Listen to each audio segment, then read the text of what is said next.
Hey everybody, so in this video I'm going to show you how to graph a rose curve. So to begin with, here is our function that we want to graph. R is equal to cosine of 2 theta. Okay, so step by step. First, we're going to begin with the parentheses. We have 2 theta. So whatever the parentheses is, you set it equal to pi over 2. So 2 theta equal to pi over 2. You isolate theta, so you divide by 2 and divide by 2 on both sides. And then you get theta is equal to pi over 4. Okay, so this is important. So we're gonna, you see this graph right here? The angles right here, we're adding with increments of pi over 4.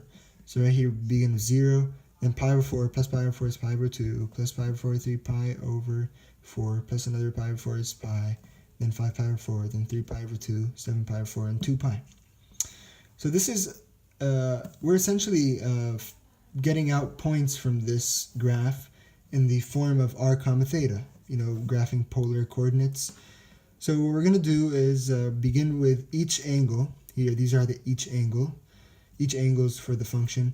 Each angle, and then we're going to plug it into this function, and then we get a point for r, the r coordinate. Because we already have the theta coordinate. We just want to find the r coordinate.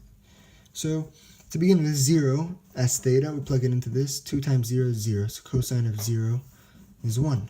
So plug in 1 up there. And then pi over 4, you plug it in here. 2 times pi over 4, that's pi over 2. So what's the cosine of pi over 2? Cosine of pi over 2 is 0. So that means we put here 0. And now pi over 2.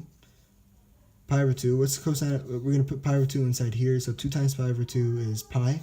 Cosine of pi is negative 1.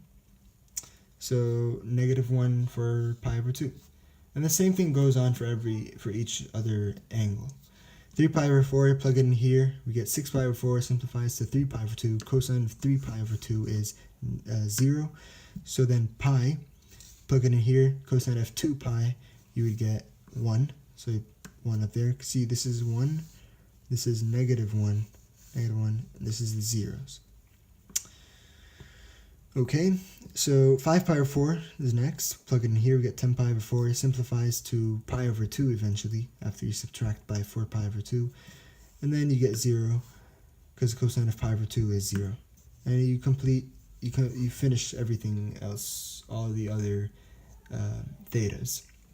So now we've got these points out of this graph. And these are the points in the form of r comma theta. And we're going to translate this onto the polar graph to get a rose curve. So we're going to begin with this point because it's the first one. And here's our theta, and these are our r's. So this point right here is what? It's 1 comma 0. 1 is r, 0 is theta. Right here we have 0 comma pi over 4, r comma theta. Right here I have negative 1 comma pi over 2. So we're going to graph these. So the first point right here is 1 comma 0, theta 0, and then we get 1. Second point, pi over 4 comma 0, ends up here. Third point we have what? Negative 1 comma pi over 2. This is pi over 2, and negative 1 will go in the opposite direction right here. And then we have 3 pi over 4 comma 0 is right there again. And then pi, we got 1 comma pi. Where's pi? This is pi, 1. And then we got 5 pi over 4 comma 0 again here. 3 pi over 2, we're at negative 1 comma 3 pi over 2. This is 3 pi over 2, negative 1 opposite direction up there. So we already found our points for all the petals. We're just going to continue. 3 pi over 2, we got negative 1 comma 3 pi over 2. Already did that. 7 pi over 4 comma 0 comma 7 pi over 4 right here. And then we got 1 comma 2 pi. This is 2 pi, and then 1. So then you could just continue the graph and just make a petal like that. Now that we already found what are the tips of the petals, we already found the tips. So then we could just estimate what it's going to look like, or just complete it. Most important thing is to find the tips, and then you could just make it into a graph like that. So one general rule to know: if right here the number times the theta, the number, if it's even, that means you multiply that number by 2, and the number you get is the amount of petals we're gonna get.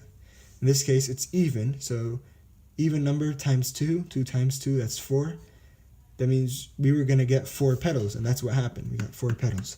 If it was an odd number like r is equal to cosine of 3 theta, it was an odd number, then times 1, just that number. That's how many petals we're going to get. That's a brief general method to go about before you begin your graphing. Thank you.